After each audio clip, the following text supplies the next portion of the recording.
Students, let's study our fourth chapter in the second theme, All's Well That Ends Well.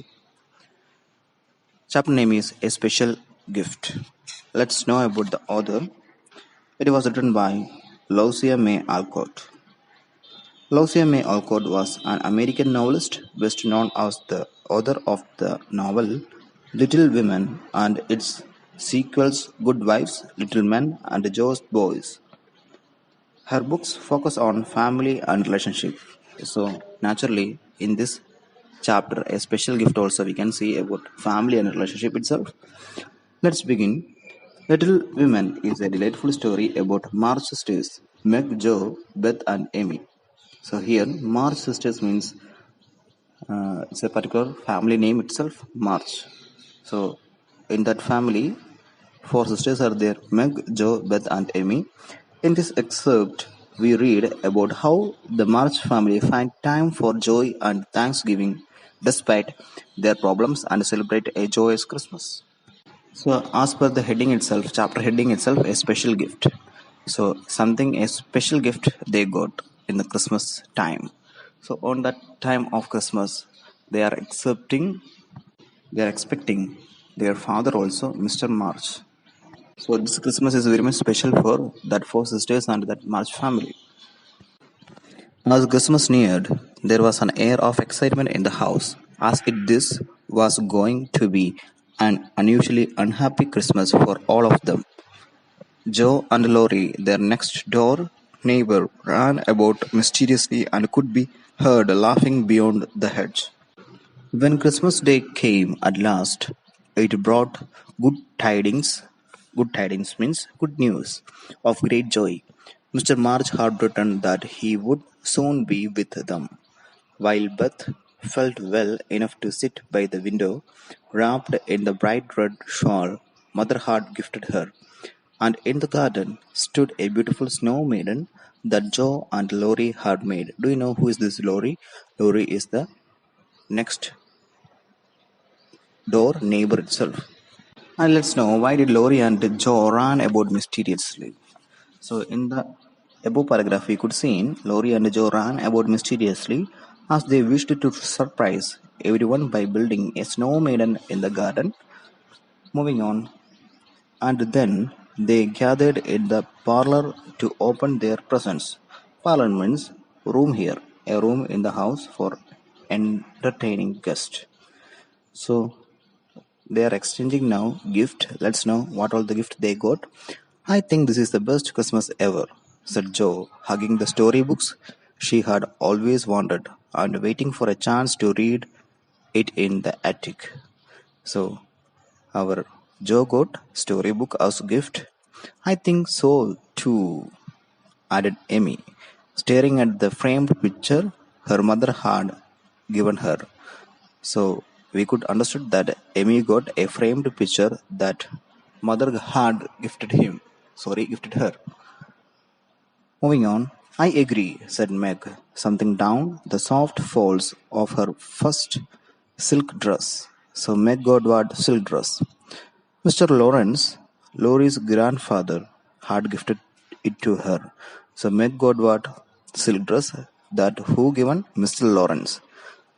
So we could see about Lori, isn't it? Lori's grandfather name is Mr. Lawrence. And I do too, said mother, looking from the bird's smiling face to March's letter in her hand. So only mother got one gift. What is that gift? The letter of Mr. March. In that letter, what is the good news? So in this Christmas time, who will arrive? Mr. March will arrive. Oh, what a wonderful Christmas. If only father were here, my happiness would be complete, sighed Beth as Joe carried her off to the study to rest for a while after morning's excitement. Here, study means a room used for quiet work such as reading or writing. Sometimes, in this work a day means ordinary or not unusual world, things do happen as they do in the story books, and what a comfort it is. For just as the March family had settled down for some quiet time together, Lorry opened the parlor door and popped his head in very quietly. His face was so full of excitement and his voice sounded so joyful that everyone was startled. Through he only said, "Here's another present for the March family." So one announcement came, isn't it? Who said that? Lorry. Lorry is a boy itself. Here's another present for March family. That is the announcement. And then came a tall man leaning on the arm of Mr. Brookie, Lorry's tutor. Great excitement and confusion followed. So Lori's entrance is there. He is very much tall person. His name is Mr. Brooke. He is the tutor also, isn't it? Let's know whether he is coming alone. Mr. March became invisible in the embrace of four pairs of loving arms. So not only Mr. Brooke, Mr. March entrance also we can see here. So all these four sisters hugged whom? Father. Let's know more about that. Joe almost fainted with joy and clung to Loris for support.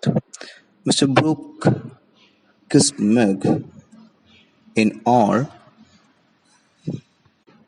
Mr. Brooke kissed Meg in all the hugging and kissing, and Amy tripped over a stool and did not even bother to get up. She hugged her father's leg and wept for joy. Wept means crying here. Mrs. March was the first to recover.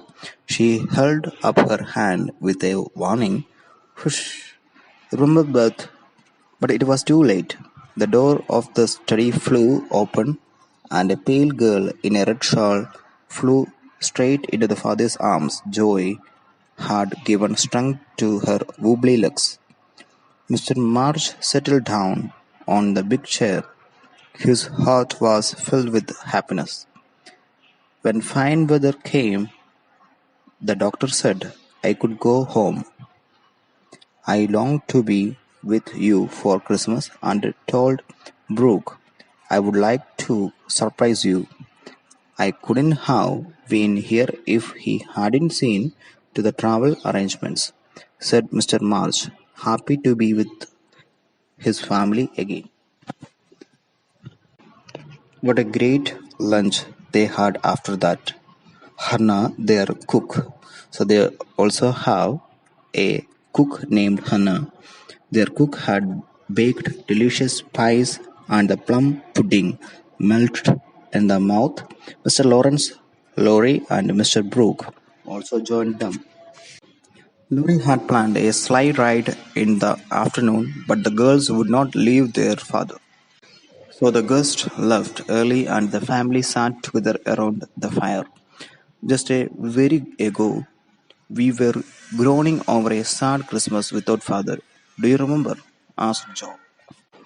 It's been quite a pleasant year on the whole, said Meg, smiling at the fire.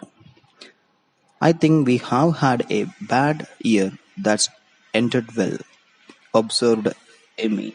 Here observed means remarked. Do the girls feel sad thinking about the year gone by? Yes, we know that girls are very much sad. I am glad it's over, and we have got you back, father, whispered Beth as she sat on her father's knee. We have been through a lot of trouble in the past year, my children, but you have done very well.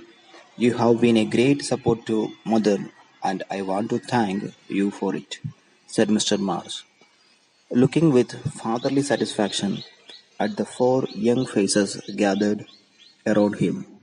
Mrs. March, her heart full of joy and gratitude, did not feel the need to say anything at all. It's singing time now, said Beth as she went slowly towards her dear little piano, and I want to be in my usual place. I will try to sing one of father's favorites. And with that, she softly touched the keys and sang in the sweet voice they had thought they would never hear again. So in this above paragraphs, we could see that slide ride cancelled, isn't it? The slide ride cancelled. Do you know what is the reason? So they want to. Who are the Mars sisters, isn't it? Mars sisters wanted to spend time with their father.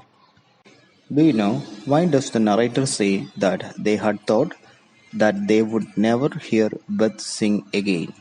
The narrator says this as Beth had been very unwell and the Mars had been afraid that she would never be well enough to sing